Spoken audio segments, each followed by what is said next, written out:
Nonge kandi kubakira mwese mudengeshanya kwama mukurikirana ibiganiro vyacu. Uyu numwanya w'icumviro cuno munsi aho tugomba kuganira ku ijambo ry'Imana. Indo naryo turisanga muri Zaburi 103 ku murongo wa 2. Reka tubasome Zaburi 103 ku murongo wa 2. Aravuga ngo mutima wanje himbaza uhoraho, ntiwibagire ibyiza yakugiriye vyose.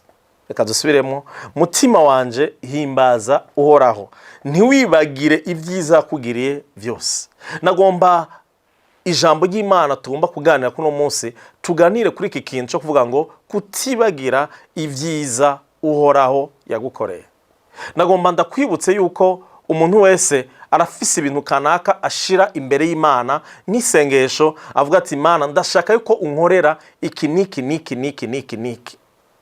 Mugabo Imana mu bumana bwayo hariho ivyo itwishura muri umwanya, hariho ibindi tuza kubona inyishu haheze igihe, hariho n'ibindi tutaronka inyishu, kuko Imana iri hejuru ibintu vyose. Yoyo irazi impamvu itakwishuye muri umwanya. Wibuke yuko Imana n'umuvyeyi, irazi ivyo ukeneye, irazi kandi n'umwanya ubikenereye, kandi irazi n'ibigukwiye.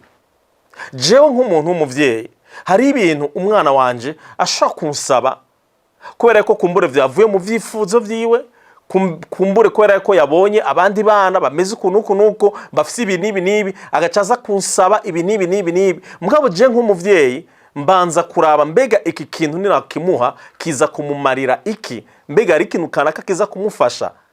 Rero kenshi na kenshi rero Imana nayo nyene hari igihe tuyisaba ibintu ntibiduhereze muri uwo mwanya, kubera ko kumbure ibibona yuko mu vyiyumviro vyacu canke se ukuntu dusanzwe tumeze tudashobora kwakira uwo mugisha canke se iyo nyishu yayo iyo iduhaye mu buzima bwacu. Naco gituma rero nashaka kukwibutsa kino kintu, ntiwibagire ibyiza uhoraho yagukoreye. Hariho vyinshi Imana yagukoreye, mugabo nashaka ngo muri kino ciyumviro cuno munsi tuganire kuri iki kintu cyo gusura kandi kutibagira utuntu twita yuko ari duto Imana yadukoreye.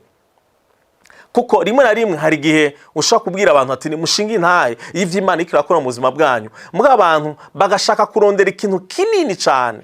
Mugabo rimwe na rimwe usanga ashaka yuko ashinga intahe yuko Imana yamuhaye cyangwa se yamukoreye ikintu kinini cyane, kugira ngo kumbure yerekane yuko we ari umuntu asenga yejeje cyane gusumba abandi. Si ivyo, uwo suwo warukwiye kuba umutima uri inyuma yo gushinga intahe kwacu. Dushinga intahe kwacu kugira ngo Imana dusire kandi twibuke tuvuge ngo Mana warahabaye, Mana uri Imana, Mana iyo wowe udaca inzira ibintu sinari kubona ukunda bivamo. Mana kubw'ivyo imbere y'ishengero ryawe, Mana imbere y'abantu, Mana imbere y'abagenzi, imbere y'abatakuzi n'abakuzi, Mana ndashaka gushinga intahe yuko ari wewe wabikoze, yuko jewe nta kintu na kimwe, nta ruhara na rumwe nagize muri ibi bintu atari kukwizera gusa.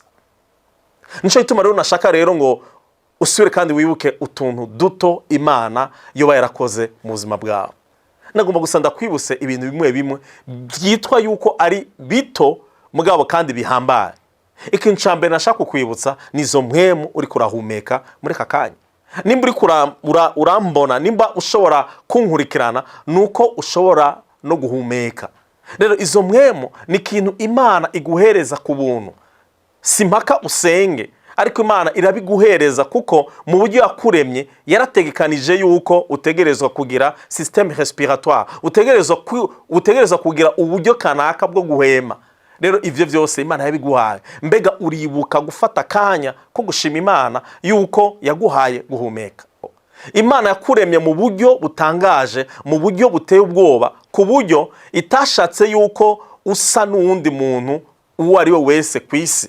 Imana mu kukurema yaragerageje we kukugira umuntu yiharije, umuntu adasa n'uwundi. Nico gituma uzobirabe twese turashaka kuba dukunda igisata kanaka, mugabo watsanga muri ico gisata kubera ko ari kinini, usanga wewe ufise akantu kiwawe kiharije ushobora gukorana ubuhinga buri hejuru ku buryo iyo ubikoze neza bica bituma abantu bose bo ku isi cyangwa se abantu bagukikuje cyangwa se abantu bari mu karere usanzwe ubamwo bashobora kunguka kubera ko wemeye kwemera yuko Imana yakuremye mu buryo bwiharije kandi mu buryo bwiza.